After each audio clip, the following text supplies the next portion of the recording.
अध्याय 3 आत्मनिर्भरता का बल। ठीक ही कहा गया है कि नम्रता ही स्वतंत्रता की माता है। लोग भ्रमवश अहंकार को उसकी माता समझ बैठते हैं। प्रायः सभी लोग ये मानते हैं कि आत्म संस्कार के लिए थोड़ी बहुत मानसिक स्वतंत्रता आवश्यक है। यह बात तो निश्चित है कि जो मनुष्य मर्यादा पूर्वक जीवन व्यतीत करना चाहता है, उसके लिए वह गुण अनिवार्य है जिससे आत्मनिर्भरता आती है। युवा पुरुष को यह सदा स्मरण रखना चाहिए कि वह बहुत कम बातें जानता है। अपने ही आदर्श से वह बहुत नीचे है और उसकी आकांक्षाएं उसकी योग्यता से कहीं बड़ी हुई हैं। उसे इस बात का ध्यान रखना चाहिए कि वह अपने बड़ों का सम्मान करे, छोटों और बराबर वालों से समानता का व्यवहार करे। ये बातें आत्ममर्यादा के लिए आवश्यक है। यह सारा संसार, जो कुछ हम हैं और जो कुछ हमारा है, हमारा शरीर, हमारी आत्मा, हमारा कर्म, हमारे भोग, हमारे घर की और बाहर की दशा, हमारे बहुत से अवगुण और थोड़े से गुण, सब इसी बात की आवश्यकता प्रकट करते हैं कि हमें नम्र बनना चाहिए। नम्रता से मेरा अभिप्राय दब्बूपन से नहीं है, जिसके कारण बातचीत में मनुष्य दूसरों का मुंह ताकता रहता है, जिसके कारण वह आगे बढ़ने के समय भी पीछे रहता है और अवसर पड़ने पर एकदम किसी बात का निर्णय नहीं कर पाता। मनुष्य का बेड़ा अपने ही हाथ में है, उसे वह चाहे जिधर लगाए। कब तुम्हें क्या करना चाहिए, इसका ठीक ठीक उत्तर तुम्ही को देना पड़ेगा, दूसरा कोई नहीं दे सकता।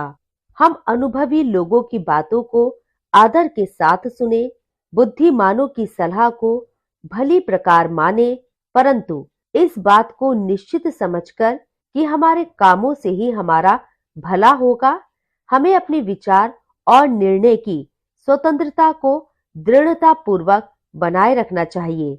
जिस मनुष्य की नजर सदा नीची रहती है, उसका सिर कभी ऊपर नहीं होगा।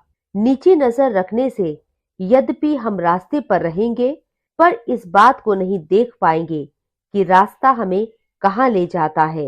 अपने व्यवहार में कोमल रहो और अपने उद्देश्य को उच्च रखो।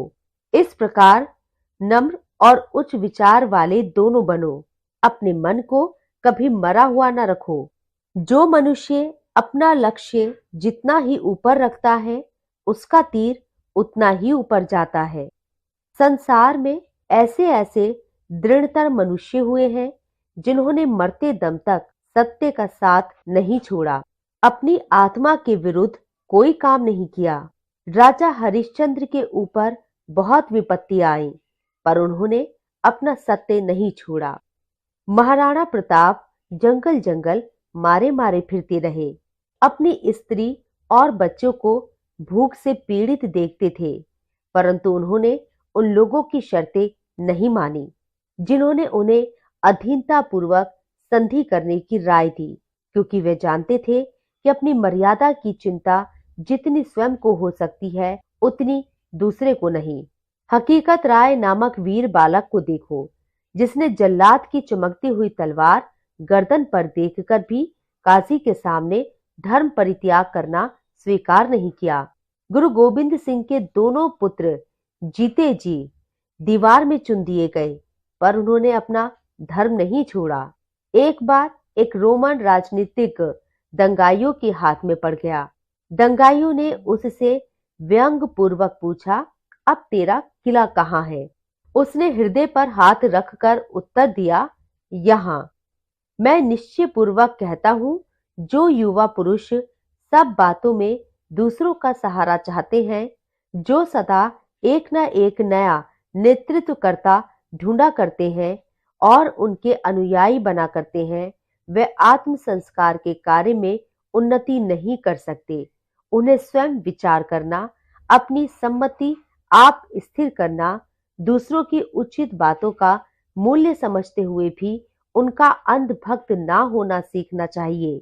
तुलसीदास जी को लोक में जो इतनी सर्वप्रियता और कीर्ति प्राप्त हुई, उनका लंबा जीवन जो इतना महत्वपूर्ण और शांतिमय रहा, सब उसी मानसिक स्वतंत्रता और आत्मनिर्भरता के कारण था।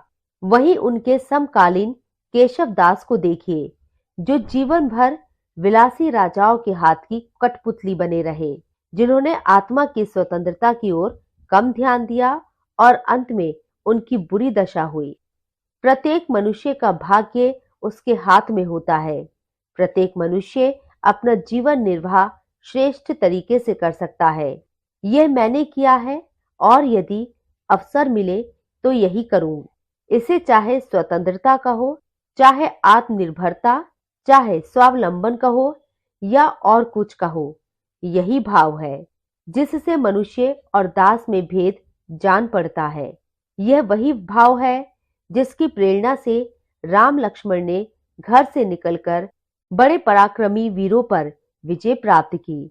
यह वही भाव है जिसकी प्रेरणा से हनुमान ने अकेले सीता की खोज की, और यह वही भाव है जिसकी प्रेरणा से कोलंबस ने अमेरिका नामक विशाल महाद्वीप ढूंढ निकाला।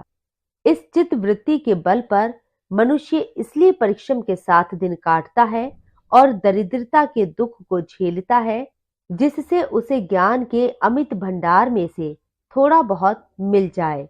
इसी चित्त वृत्ति के प्रभाव से युवा पुरुष कार्यालयों में शांत और सच्चे रह सकते हैं और उन लोगों की बातों में नहीं आ सकते जो अपनी मर्यादा खोकर दूसरों को अपने साथ बुराई के गड्ढे में गिराना चाहते हैं। इसी चित्त वृत्ति के प्रभाव से बड़े बड़े लोग ऐसे समय में भी, जबकि उनके साथियों ने उनका साथ छोड़ दिया, अपने महान कार्यों में अग्रसर होते गए और यह सिद्ध करने में समर्थ हुए कि निपुण, उत्साही और परिश्रमी पुरुषों के लिए ऐसी कोई अड़चन नहीं कि वे कहें बस यहीं तक और आगे नहीं बढ़ना। इसी चित्त वृत्ति की दृढ़ता के सहारे दरिद्र लोग दरिद्रता व अज्ञान से निकलकर उन्नत हुए हैं तथा उपयोगी और परिश्रमी लोगों ने अपनी समृद्धि का मार्ग निकाला है। यही चित्त वृत्ति है जिसकी उत्तेजना से शिवाजी ने थोड़े से वीर मराठे सिपाहियों को लेकर औरंगजेब की भारी सेना पर छापा मारा और उसे तितर बितर कर दिया। यही वे चित्त वृत्ति थी जिसके सहारे एकलव्य बिना किसी गुरु या संगी साथी के जंगल के बीच निशाने पर तीर चलाता रहा और अंत में एक बड़ा धनुर्धर बना। ये वही चित्त वृत्ति है जो मनुष्य को सामान्य जनों से उच्च बनाती है, उसके जीवन को सार्थक और उद्देश्यपूर्ण करती है तथा उसके अंतिम संस्कारों को ग्रहण करने योग्य बनाती है। जिस मनुष्य की बुद्धि और चतुराई उसके दृढ़ हृदय के आधार पर ही स्थित रहती है, वह जीवन और कार्य क्षेत्र में श्रेष्ठ और